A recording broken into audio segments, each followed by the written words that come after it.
पाहूया शेळीकरांच्या समस्या, आवाज लोकशाहीच्या मधून। गेली अनेक दिवसांपासून हे रुग्णालय जे आहे 3 मजली इमारतीमध्ये सुरू आहे। अगदी सुंदर असं रुग्णालय 25 गुंठेमध्ये होतं, मात्र ती इमारत मोडकळीस आली आणि आता पुन्हा इमारत तयार होण्यासाठी काही कालावधी लागणार आहे। मात्र त्या ठिकाणी इमारत होणार नाहीये, त्या ठिकाणी रुग्णालय होणार नाही। तेच रुग्णालय 3 ते 4 किलोमीटर होणार असल्याचा आरोप राहुरीकर जे आहे ते करत आहे। पहिल्या ठिकाणी दवाखाना झाला तर आम्हाला चांगलं राहीन, म्हाताऱ्या माणसाला वर चढायचं नाही, काय नाही। आम्हाला इथं जवळ दवाखाना एसटीच्या पद्धतीने चांगला वाटला। आता इथून जर दवाखाना आता तुम्ही म्हणता लांब जाय गेलाय, मग आता आम्ही कसं जाऊ तिथपर्यंत? आम्हाला आता एसटीला पैसे नाही राहत, काय नाही। त्याच्यामुळं इथं दवाखाना हा इथं योग्यच आहे, इथंच ठेवायला पाहिजे दवाखाना। आम्हाला म्हाताऱ्या माणसाला इथंच सुधरत यायला, पोरं कधी घरी असतात कधी नसतात, इथंच पाहिजे दवाखाना। इथं जर असलं ना तर किती अडाणी असलं तरी इथं येऊ शकतंय माणूस। दीनदलित माणसांची जी वस्ती आहे ती इथं तिन्ही बाजूला आहे, त्यामुळं ह्या दवाखान्याचा उपयोग सर्वसामान्य माणसांनाच होतो। सर्वसामान्य माणसांना उपयोग होत असल्यामुळं तर इथले जे लोकप्रतिनिधी आहेत यांना या दवाखान्याचं काहीही घेणं देणं नाही असं आम्हाला वाटतं। त्यानंतर हा दवाखाना जर 4 किलोमीटर लांब जर यांनी तिथं भूमिपूजन केलं असेल तर त्या सर्वसामान्य लोकांनी तिथं जायचं कसं? त्यानंतर त्यांना काय सोय करणार तुम्ही? आणि अपंग लोक या दवाखान्यासाठी येतात, दवाखान्यात उपचार घेण्यासाठी येतात, त्यामुळं हे सगळं नागरिकांच्या याच्या बाहेर आहे। त्यामुळं याला खूप विरोध करतोय आम्ही नागरिक या नात्याने। जो गोरगरीब असतील, दीनदलित आदिवासी असतील, या सर्वांच्या दृष्टीने हे सोयीस्कर आहे। आणि हायवेवर जर एखादा अपघात झाला आहे, शिर्डी शिंगणापूरचा जो हायवे आहे, इथं जर एखाद्याचा अपघात झाला तर तात्काळ इथं उपचार मिळू शकतील।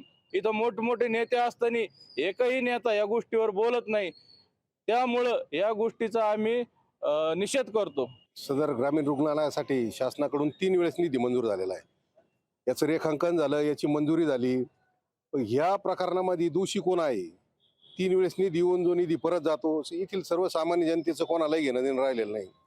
मुळातच शासन स्तरावर यासाठी राहुरीचे आमदार प्राजक्तदादा तनपुरे यांनी विधान सभागृहामध्ये हा प्रश्न उपस्थित केला होता दवाखान्यासंदर्भात, आणि पालकमंत्र्यांनी पण त्याला या संदर्भात उत्तर दिलं होतं का जनतेच्या हिताचा विचार करता सदर दवाखाना हा राहुरी शहरामध्ये ठेवला जाईल।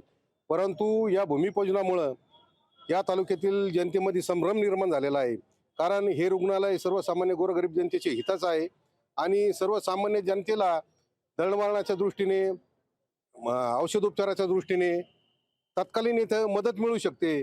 आणि अशा या दवाखाना आडगळीच्या ठिकाणी 4-5 किलोमीटर नेऊन शासनाच्या पैशाचा निश्चितच अपव्यय झाल्याशिवाय राहणार नाही। हे जे रुग्णालय हे राहुरी शहरातच व्हावे आणि कुठल्याही प्रकारची राजकीय नेत्यांनी आपली पोळी भाजण्यासाठी याचा दुरुपयोग करू नये, सर्वसामान्य जनतेच्या हिताचा विचार करावा। हे मध्यवर्ती ठिकाणी हे हॉस्पिटल व्हावं ही आमची इच्छा आहे।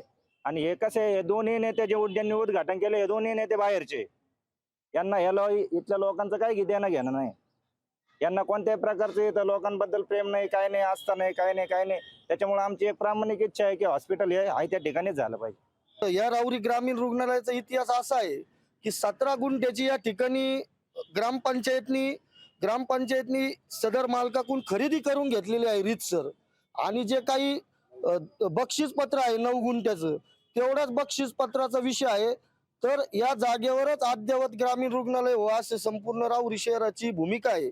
आम्ही या संदर्भात श्रद्धेय बाळासाहेब आंबेडकर साहेबांशी चर्चा केलेली आहे आणि बाळासाहेब आंबेडकरांच्या नेतृत्वाखाली आम्ही उद्या किंवा परवा दिवशी उच्च न्यायालयामध्ये याच्या संदर्भात याचिका वंचित बहुजन आघाडीच्या वतीने दाखल करणार आहोत। 17 कोटीमध्ये एवढा भारी दवाखाना होऊ शकतो, तर यांना काही गाळेबिळे बांधायचे काय? तर यांना म्हणजे जे यांचा एक हेतू आहे इथं गाळे कॉम्प्लेक्स करणे आणि 50 ते 60 लाख रुपयाला गाळे टिकणे, ह्या विषयावर दवाखाना होऊ देण्याचा यांचा शर्यत नाही।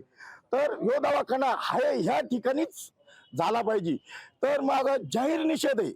25 गुंठेची जागा दिलेली आहे रुग्णालयासाठी, ज्यांनी जागा दिली त्यांचं देखील म्हणणं आहे की त्या ठिकाणी रुग्णालयच व्हावं। मात्र त्या ठिकाणी शॉपिंग कॉम्प्लेक्स बांधण्याचा घाट जो आहे ते ह्या ठिकाणचे नेते जे आहेत ते करत असल्याचा आरोप नागरिक करत आहे। त्यामुळे त्या ठिकाणी रुग्णालय व्हावा अशी अपेक्षा जी आहे ती राहुरीकरांची आहे। म्हणून त्या ठिकाणी रुग्णालय होईल का हे पाहणं देखील महत्त्वाचं असणार आहे. गोविंद साळुंके, लोकशाही मराठी, राऊरी. लोकशाही मराठी, ऐका, पहा, जागरूक रहा.